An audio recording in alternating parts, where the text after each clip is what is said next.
সম্ভাবনা থাকছে ডক্টর মোহাম্মদ ইউনূস যে অনন্তকাল ক্ষমতায় থাকতে চান, নির্বাচনটা একরকমের অনির্দিষ্ট সময়ের জন্য পিছিয়ে দিতে চান, কিংবা জামায়াতে ইসলামী 11 তারিখের সভায় যেটা বলেছে যে গণভোট না হলে 26-এ নির্বাচনের স্বপ্ন দেখা ঠিক হবে না, আরেক নেতা বলেছেন নির্বাচন 29-এ হবে।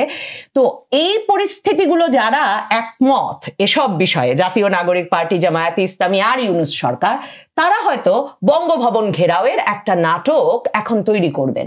সেই বঙ্গভবন ঘেরাওয়ের নাটকের পরিণতি কি হয় দেখবার জন্য অপেক্ষা করতে হবে।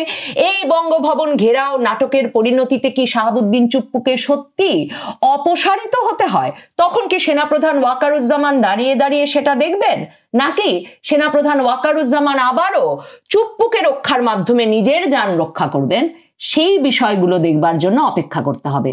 তবে নাটক হয়তো আরো কিছু বাকি। রাস্তায় থাকা ইউনূস সরকারের মিত্র রাজনৈতিক পক্ষগুলো এত সহজে লেজ গুটিয়ে বিএনপির পক্ষে যাওয়া এই সিদ্ধান্তগুলো মেনে নেবেন তা বিশ্বাস করা মুশকিল।